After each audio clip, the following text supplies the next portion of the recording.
Hi, I'm Stephen Webb, host of Touring Heaven, your tour guide and traveling companion, and I'd like to invite you to come with me on a tour of heaven. We'll be on our way in a few moments in our etheric bodies to a retreat in heaven, concurrent with a bend on the Rhone River in rural Provence, a scenic area in the south of France. If you visited this area in our physical octave, you'd see that this is a beautiful part of the world. Artists in love with nature have been coming to the south of France for generations to capture the golden qualities of the sunlight, the vibrant colors, and the feeling of peace. It's the warmth, the abundance of beauty, and the rich changes in lighting at every hour of the day. These qualities of the light are easy to see and feel as you immerse yourself in the quest of the artist. So if the physical octave along the Rhone is already outstanding, how do we describe the beauty at the higher vibrating frequencies of heaven? Come with me in your etheric body and don't expect to be in any hurry at all. This is a place where you take your time to drink in the exquisite beauty at the heavenly level and be ready to be surprised. What you learn about yourself from heavenly beauty will become a permanent part of you. The retreat that we're going to visit in this etheric setting is called the Chateau de Liberte. The master of the retreat is a teacher of surprising power who, for the asking, is able to gently unfold the divine understanding of love. This divine understanding has dimensions that can gradually expand, so that your foremost thought every day would become how to please God in the people you know. That's a different discernment from simply pleasing people. The key is to perpetually anticipate that God is alive and partially hidden in the people you meet. And of course you pray for the gift of discernment of spirits to see that aspect of God.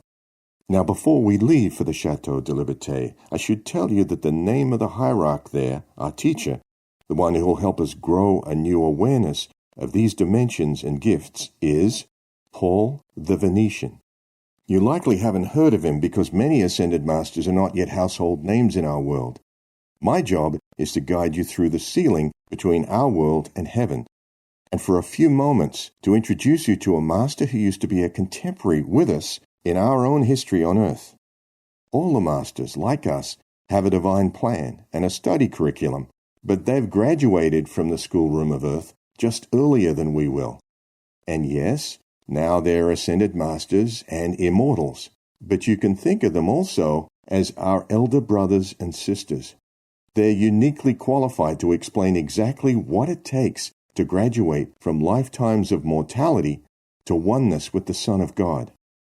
Hold that thought about oneness while I mention this quick note to listeners. If this is your first episode and you haven't heard the introduction for Touring Heaven, now might be a good time to skip back to it for an orientation so you have an understanding of how we get there. For a moment, let's remember the etheric retreats we've been to recently. When we visited El Moria, we were shown the power and the will of God to get things done with discipline, honor, determination, and integrity. Then we were in the presence of ever-practical wisdom with Lanto. We understood that we have a soul major, a sense of purpose, a mission for this life, and something important to build. So we combined the will to get things done with the understanding of what we need to do and why. Sounds like a plan. Not yet.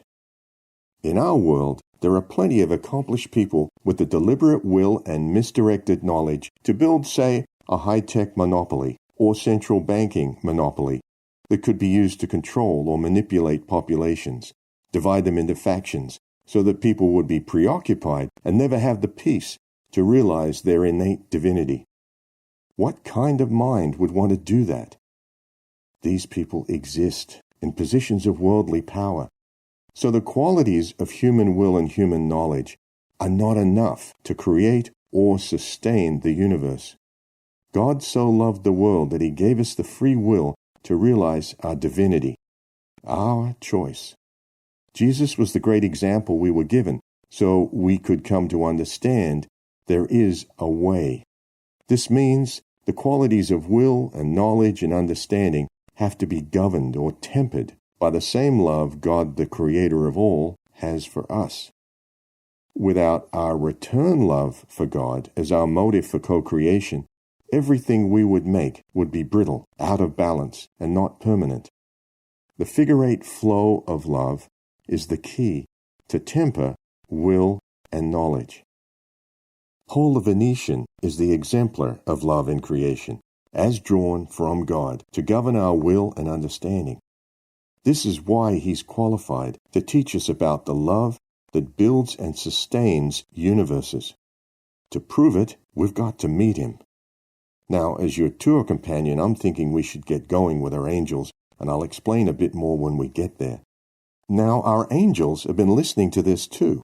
They're never far away, and if you look up, they're arriving now to escort us. This tour is going to be something new for you to contemplate, because it's about the highest creative part of you aligning with an unfolding spiritual understanding of what you, your family, and your nation need most. Here they are. All right, hold on tight to your angel's arm, and we're up and on our way, heading to the south of France at the speed of thought and in the vibration of holiness. Our angels provide us with safe and rapid passage through and beyond the nightmare labyrinths of human dreams and lower thoughts. Oh, look down through the clouds. We're now in the bright, clean air of the etheric earth, banking high over what we would think of as southern France. Yet, as you recall, there are no separate nations in heaven. Hang on now as we turn. We're gliding now, wind in our hair. Below us is the Rhone River of heaven. Here it's early morning, banking again and descending down to just a few feet above the river surface. We could almost clip the water with our fingertips. The sunlight reflecting off the water ahead immerses us with an uplifting feeling like flying into golden rays of joy. Not far ahead in the sun rays, we see the trees along the riverbank giving way to lawns and gardens and the luminous, multi-story Chateau de Liberte. Golden pennants flying from the tops of the towers. And on the riverside, there's a wide, semicircular balcony on the third level, and that's where we rise up from the river, arc over the flowers on the marble balustrade, and land gently on the flagstones. We're here, the Chateau de Liberte. Looking around, it's clear now that the chateau is in the center of a beautiful campus. The view from the balcony over the lawns and the river is magnificent. But the best way to describe the feeling in our hearts is it's a lot like Kuan Yin's Temple of Mercy. That's because in heavenly terms, this is a retreat of the love of God for his creation. Even the air around the chateau seems to have a pink hue of love. It makes you feel one with everyone here and throughout the universe. And there are a lot of people here, mostly young, from all over the world. It's apparent that this is one of the universities of the spirit. There are hundreds of students sitting along the riverbank, strolling the paths, or sitting on the lawns in groups before their next class. We look around for our tour master, but no one comes forward to claim us, so we're more than content to cluster along the balustrade and look down on the scene. We're in no hurry at all. In such a beautiful atmosphere, now might be a good time to get in a few minutes of briefing before our tour does start. I'll understand if you get distracted by the people and the golden river below. You can ask questions later if you miss hearing anything. So while we're waiting, let me explain a bit more about Paul the Venetian himself. This Paul is not the same Paul as in the Bible. We'll meet him 2 tours from now. This Master Paul has the awesome assignment from God of showing us the standards of heaven through culture. We somehow find it easier to grasp new and higher ideas about our divine plan in the form of holy patterns, perceived by the soul faculties in fine art, beautiful music, sculpture, poetry, literature, myths, and moral stories. Conversely, in the more subversive ways of the world, those with a vested interest in preventing us from realizing our divine plan use inverted symbols and images that represent spectacular self-destruction. They expect that for everyone. You've seen their old darkness often enough in what we're told is the prevailing culture and must-see entertainment. They appear to have a virtual monopoly on everyone's attention, on cable and online. But not for you. Walk away from their assumptions about you. Declare your independence and go to the source of divine love. You have free will to see through their false prevailing culture and to choose life and light every day. There you're at one with the Creator of Cosmos, with family. You can visit the divine source every night in these universities, in your etheric body, for free. You can pray and meditate on holiness while you're awake, while you're working. Your focus would be on holy symbols, holy light, and holy colors. Which brings me back to Paul, the master of lighting and colors. Paul is known as the Venetian because in his last life in our world, he was a famous artist who developed his career in Venice, in Italy. In his final physical life, he was born in 1528 as Paolo Cagliari in Verona, Italy, and then did his apprenticeship in Venice. He was a master artist of the Renaissance by age 25 and made breakthrough innovations that set new standards of brilliance in color and lighting, grace and realism. He experimented with new colors and techniques that people had never seen before, always looking for more realistic ways to illustrate beauty. He got away from the dull browns and grays of his predecessors by placing his models in full sunlight. His figures were and are still graceful, in some cases nearly transparent, and in others stand out as real personalities in iridescent skin tones and clothing. The new colors that Paolo Veronese developed glistened on the canvas and included azure, coral, pearl, lilac, and lemon that startled and fascinated his patrons. Do an online image search for Paolo Veronese paintings, and you'll see he loved rich, bold colors combined with textures, lighting, and contrasts that got people's attention and their wonder. Ruby and velvet green, pink and emerald, aquamarine and violet. For the mid-1500s, this was unheard of. He was way out ahead of his peers. But the insight to the master went far beyond new colors, shades, and textures. He wanted to demonstrate the permanence of beauty through both art and science. Through trial and error, he discovered a technique of pigment preparation that preserves oil paint indefinitely. It still does. The colors you can see in his art online are just as radiant as the canvas originals are, well over 400 years after he painted them. Compare the colors of the fading Sistine Chapel or Tiepolo's frescoes, painted 200 years later, with Paolo Veronese's canvases now. They're still bright. What was his secret? Integration. The art of extending the love of God's colors, or Paul's visualizations manifest as careful brushstrokes, combined with a proven chemical formula that protects pigments against ultraviolet damage. Art combined with science. Then there was his reverence for Jesus. Paolo Veronese saw beauty as the most powerful catalyst for enlightenment, and so he gave his figures of Jesus, the apostles, and saints lifelike expressions and emotions. By associating them with easily identifiable places, things, and feelings, he put them within the reach of the common people of Europe in the mid-1500s.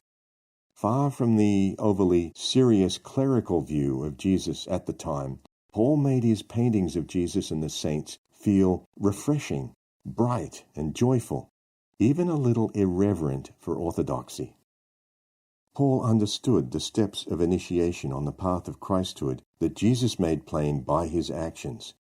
These steps of initiation were the topics Paul chose for his paintings. When you get a chance tomorrow, take a look online at his vast painting, The Marriage at Cana, which is now in the Louvre. Many of his other great paintings are about important initiations in the incremental preparation for Christhood. He knew more and taught more through his art about mystical Christianity than most of the leading clerics of the time. His ministry was through fine art. How did Paolo Veronese come to be such a fearless innovator in color, style, beauty, and permanence at age 25? And how did he, later in life, successfully defend the artist's freedom of imagination against the church's inquisitors, who tried him under suspicion of heresy for his artistic irreverences? Where did this bravery come from? The answers are ancient and seen in the Akashic records. Long before the final stage of the sinking of Atlantis, the soul of Paul served in the government of Atlantis in Kaifoul as head of the cultural affairs, which was also a high spiritual office. How high an office? At that time, the Atlantean government wanted to build up a far-off colony in what is now Peru, to give the colony the necessary impetus of culture, beauty, and wealth. The soul of Paul was entrusted with the transfer and placement of a divine flame from a temple in Atlantis to a temple in the Andes, which then became the spiritual center of the earliest Incan civilization. He re-embodied later in the growing Incan civilization as an artist who used paints that didn't fade. His efforts in his spiritual, administrative, and artistic lives in the Andes provided a positive upward momentum of holiness and set high moral and cultural standards that helped the early Incan civilization to flourish.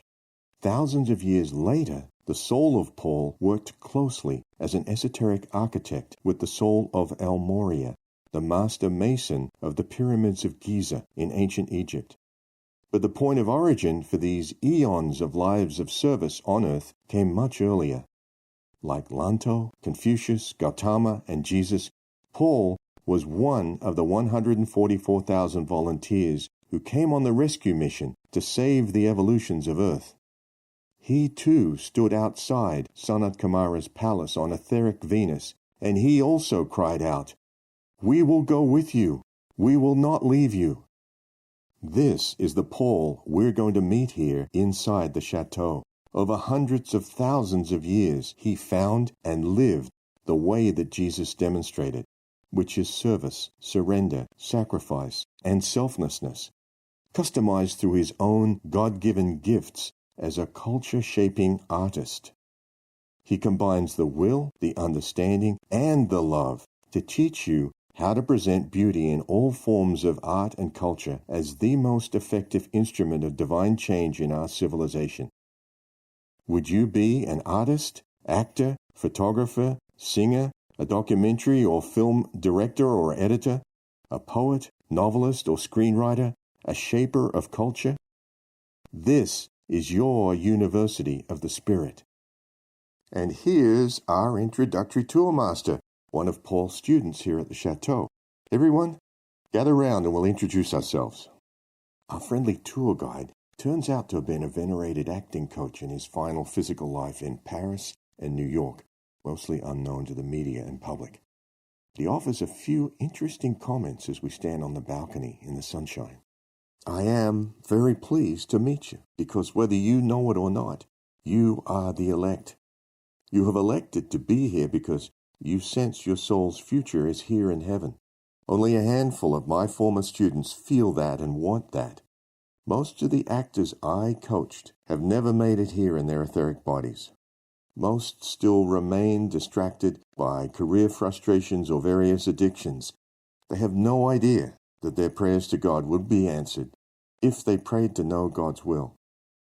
Fame and contracts are their focus for career advancement, and yet they're actors. So they immerse themselves in the life lessons of other souls.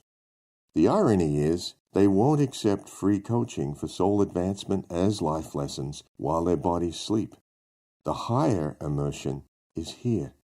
They take the very long road. To you, the elect, once again, welcome. Please, come inside to tour your chateau. We enter a long, carpeted foyer, ornate stairways going up on either side, and are then ushered through polished double doors to a broad hallway lit by chandeliers.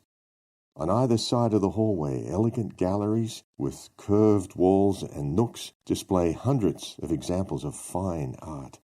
The luminous quality and realism of the paintings far eclipse worldly collections in value and impact by sheer beauty and simply because only the art that is acceptable to God could be displayed here. Our guiding master lets us gravitate to the works that interest us most, and only after a generous interval of meditation calls us together and says, "It's time for me now to introduce you to the hierarch of the Chateau de Liberte, the ascended master, Paul the Venetian." As he steps to one side, Paul strides into the hallway and greets us warmly. Like El Moria, he's so instantly at ease with us, it's like he's known us forever. And also like El Moria, he's tall, 6'5", with intelligent blue eyes and a noble, disciplined bearing. He has short, wavy blonde hair, a trimmed reddish beard, and he's dressed in a tailored green sports coat and light-colored slacks. His demeanor is project-oriented like a contemporary film director, but more balanced and confident and patient, dignified, good-humored, and radiating the gravitas of holiness. The thought jumps to mind that we would benefit greatly if we could borrow Paul the Venetian for a while to direct a few hundred films in our world. But he passed those tests in the physical long ago, and his work now is to coach us to change our culture for the better. We are the authority for our world. He's the coach, we're the players on the field. Paul invites us to accompany him along the hallway to galleries we hadn't seen earlier. As we gaze at the amazing array of art, the question comes up, do we know these artists? Paul pauses to consider the question. These gracious works are by students of the light from every nation, every religion. Beauty and the love of God in man are the common factors. And look at these early sketches from some names you might know. Da Vinci, Constable, Monet.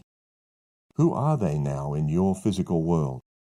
And Norman Rockwell studied here before and during that life, and he still comes here, preparing for the next. Then Paul gestures for us to follow him along the hall, and as we walk he says, "There's something in this next room you need to see."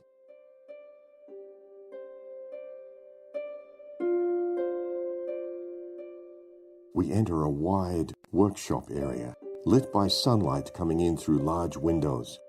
Outside, there are views of fruit trees and gardens. Inside, there's a series of nooks separated by folding wooden partitions and floral baskets. In each nook is a golden easel with a large blank canvas resting on it. Paul speaks to each of us as if we already know which nook and canvas is ours. This is yours. You have a unique genius waiting to be expressed in the likeness of your celestial nature. You think you know your worldly self by opinions about your shortcomings, but your soul is made in the image and likeness of God. Understand your celestial self incrementally.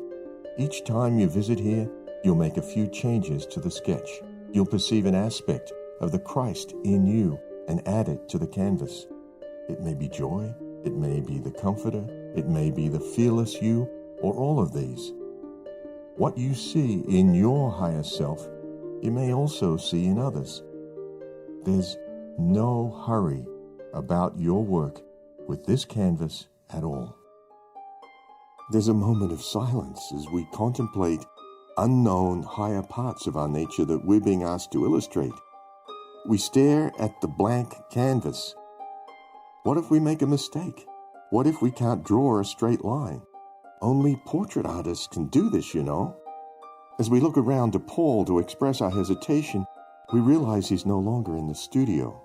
We also realize that the nook is actually private enough so that no one can see the first faint pencil line we draw, and then erase, and draw again, and then step back to think about. Who knows how time passes in heaven, when you're staring at hints of your higher self in your mind's eye, standing thoughtfully in front of a few stray lines on a mostly blank canvas. After a long while, the moment seems to unfold gently with the sound of a calm, friendly voice. It's Paul calling us to follow him out into the broad hallway where we head to a different part of the chateau. He talks as we walk. I'd like you to keep coming back to the sketch you're starting to realize. I am able in the Holy Spirit to be in an unlimited number of personal discussions with each of you at the same time about the qualities you're starting to see. These divine qualities are the future you. And while that process is unfolding over time, I have another venue you should know about. And just like that, while we're walking and listening to him, the soft carpeted hallway we're in fills with a bright light. And we're in a tunnel, a long, dazzling tube of light, like when we arrived in the high country of the western Shambhala in Montana. Blue and white blurs of light around us coalesce into angel forms, holding us as we come out of the tunnel and into mid-air, 1,000 feet or so over lush, green coastal land. And just as before, when we didn't know where we were over etheric Montana, looking down now, we have no idea where we are.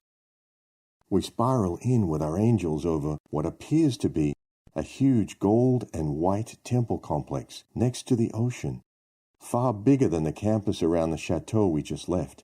This is clearly an important place in heaven, with boulevards and many tree-lined streets, gardens, libraries and grottos spread all around the central temple.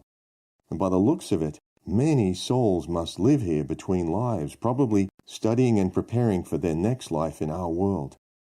The spiral flight pattern gives us a long look at the boulevards, the central temple, and concentric rings that must be lesser temples and shrines.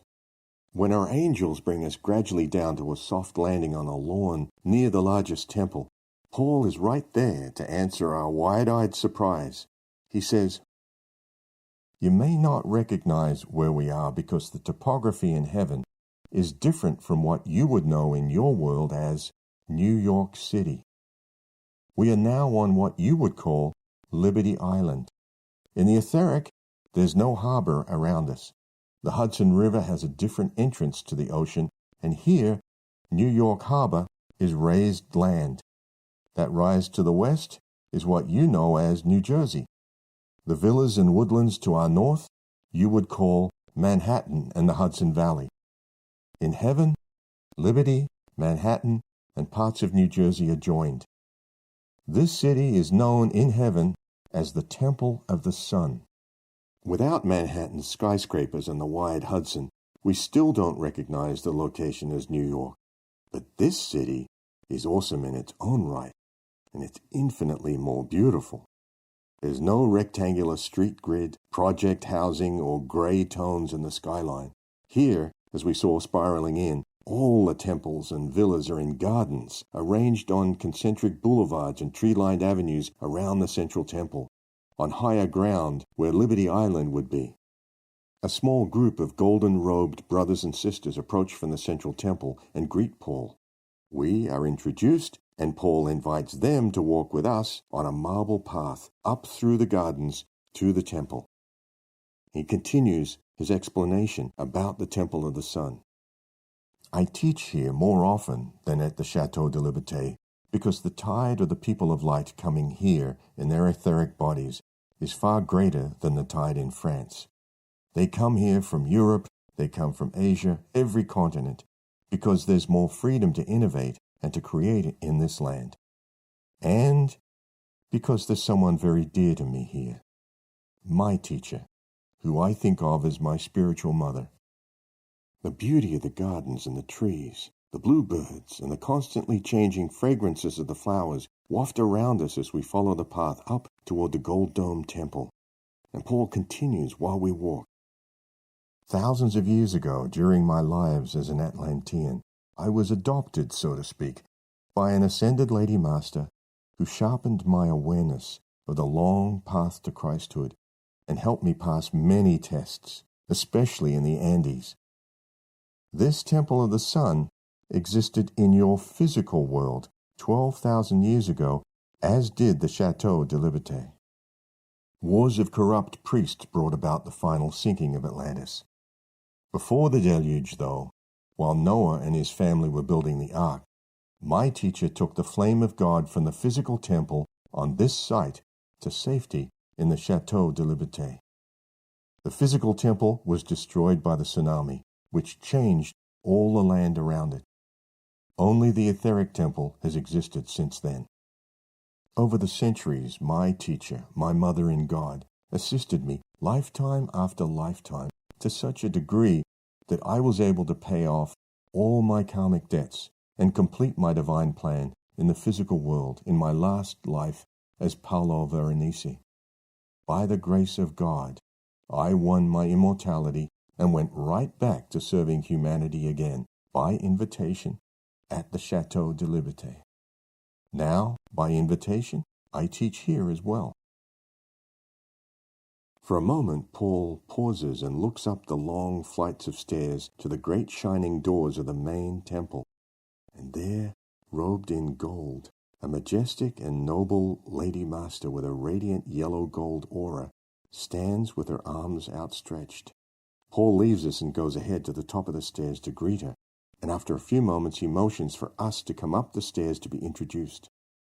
We're close enough now to see the golden light rays emanating in all directions from the Lady Master's aura, and, as if in the presence of royalty, we wonder if we're ready for this. It seems we should wait another 1,000 years or so, or kneel where we are at the foot of the stairs. And yet, though we hesitate in humility, there's something familiar about her, like an authority in whose presence we've appeared more than once.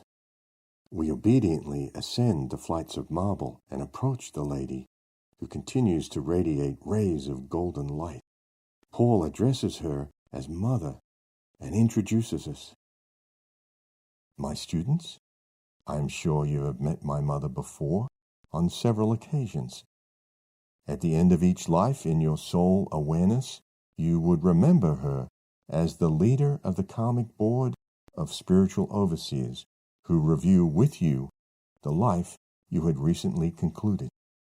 And in your conscious awareness, in your physical world, you would know of the Statue of Liberty in New York Harbor, the purpose of the lamp, and the book of the law she holds. The presence of the Divine Mother stands before you. We kneel and bow our heads, but the lady is not as formal as we expect. She addresses us calmly. Rise. I've seen each of you before under less auspicious circumstances.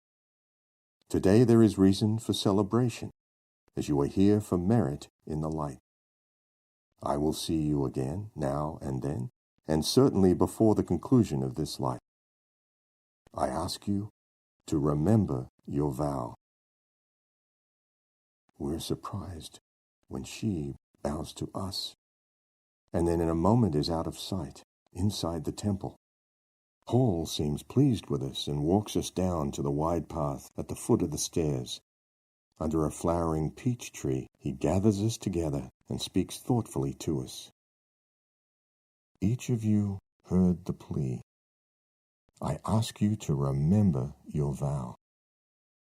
What did you vow to complete in this life? Your vow is what we will study in your next visit, here or in the Chateau de Liberte. When you understand what you promised God and why, you will be able to complete the drawing of your higher self. Your face will show the victory already won. Perhaps the look on our faces is still a bit wide-eyed at our realization that there's more to the statue in New York Harbor than the outward appearance. Paul seems to appreciate that we've taken in a lot more new information than our conscious mind could handle when the alarm goes off in an hour or so on another workday morning. All this we will retain as etheric memory, intuition. He glances up and announces that our angels are arriving, and that he looks forward to one-on-one time with us in our nook at the chateau. It's reassuring to have something to look forward to beyond our work days. And then the words of liberty come across the mind again. Reason for celebration, as you are here for merit in the light. We must have done something right in our world to deserve a friend in heaven like Paul the Venetian, and the kind regard of the living liberty represented by the statue. Thinking about everything we've seen as something to celebrate, we hold on to the strong arm of our angels, and in their holy auras, we're banking up over etheric New York and heading back home to our sleeping bodies. A thought before you relax and hit that pillow. Note that your nighttime calendar is filling up with classes, and there's a little homework. If you need the reference book, The Masters and Their Retreats, it's available on AscendedMasterSpiritualRetreats.com. And if you want to research Paolo Veronese, enter Paolo Veronese paintings in any online search engine, and look for The Wedding at Cana.